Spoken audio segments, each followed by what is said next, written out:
Вы верите в чудеса? Их можно создавать самим, для этого нужно лишь быть телевизионщиком. Школьники из разных городов Башкортостана приехали для того, чтобы научиться делать сказки.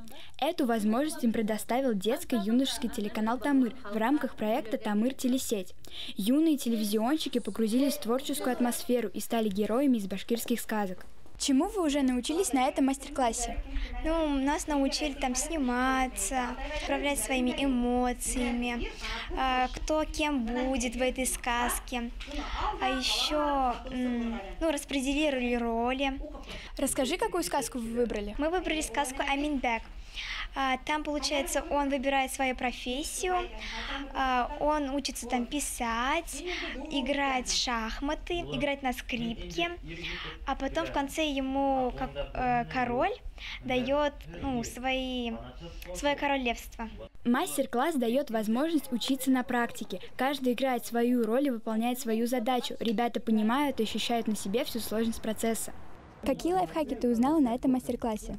Я узнала, что если нет локации, то нужно брать максимально крупный план. Как вы готовитесь к съемкам? Мы выбираем актеров, операторов, режиссеров, и у нас нет локации, мы стараемся сделать локацию, подобную, чтобы понятно было, где что происходит.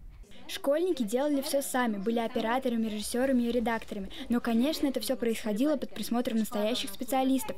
Снять сказку – это непросто, и для начала ребята сняли интригующий трейлер. Эти все ребята – наши коллеги из районных телестудий. Теперь они обладают тайным знанием телемастерства. Ждем гениального контента. Анна Челнынцева, Азат Петров, специально для Горы новостей.